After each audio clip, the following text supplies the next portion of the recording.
This is a complete GS14 base rover kit. Inside this kit we have our rod, our tripod. We have two GS14 antennas. Both have internal GSM modems and 1-watt UHF radios for receive or transmit. We have 3 spare batteries inside the box. The data collector with the bracket in order to hold it on the pole included. We've got antenna adapters, and we have any cables necessary for power included underneath the GS14s. In the top of the box, we have Tri-Brock adapter, memory cards, battery for long-term use all day long. We can use the internal batteries for up to 6 hours. We have a height measure, so we can measure the HIs without having to take random measurements to the bottom. This will read directly from our Tri-Brock adapter. We have our antennas, and we have any other additional pieces that would be needed based on other modems, different ways to attach them, or backpack setups. Alright, now we're going to take that GS14 system out to the field and do some work. So to start with, we're going to set up a network rover. We're just going to use a single one of the GS14 antennas and connect to a GSM network and receive RTK corrections from an RTK network that's available in the area. So for this I need the data collector and one of the 2 antennas. Simply put the antenna on a pole like we normally would and power it up. The GPS receiver will start tracking automatically, and we're going to use a GSM connection available in the controller. In this case, we could alternatively use the one in the antenna, but you'll use the one in the controller. We're going to get a correction from the local network and then apply it here. Alright, we've connected everything. We've got our GPS up and running. Now you can see we're connected to a network. We're receiving RTK and we get a fixed solution. So now what do we do when we lose our GPS network?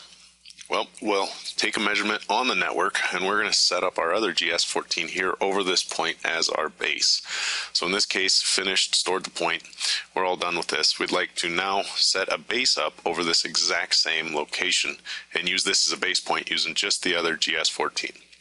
So now we've set the tripod up over our point, set the Tri-Brock up, and we'll level it up and put it up over the point. Now we'll take the other GS14 receiver, put it on with the height hook so we can measure up our height, and all we simply have to do is just turn on the receiver, and we're going to use the internal UHF radio that's inside our GS14 now while it's a base, so it can transmit and receive. It doesn't matter which one we pick. So we'll put our receiver up, mount the height hook on so we can measure our HI, pull our tape, and then we've got a height, we're going to measure it. So once we've got everything set up over our base, we just need to attach all the UHF antennas to our systems to make sure we've got all the pieces installed. So on both the base and the rover, we're going to attach a UHF antenna to extend the range of where we can go, unit to unit. There's 2 different antenna options. On the base, we're going to use a upturned antenna to make sure it doesn't hit the Tri-Brock or the tripod. Just snap it on. And then on the rover, we're going to use a downturn since we have plenty of space. So in one case, one point's up, one point's down. We're going to get the same range either way out of either one of the 2 radios. So now we'll set up our collectors to be able to talk to both of these.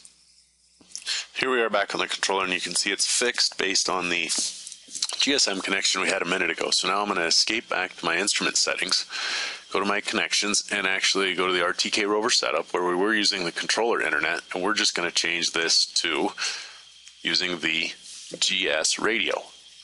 So here we use the internal radio. We're still going to receive the same RTCM3 connections, but now we're going to turn off the network features, and we're going to make sure that we're just using single baseline and no longer a network solution.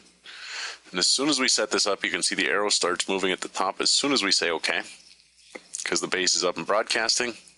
And you'll see we go float, and we will fix next. There's an XRTK solution, and then a full phase fix, and we are ready to work. We've switched from GSM to UHF.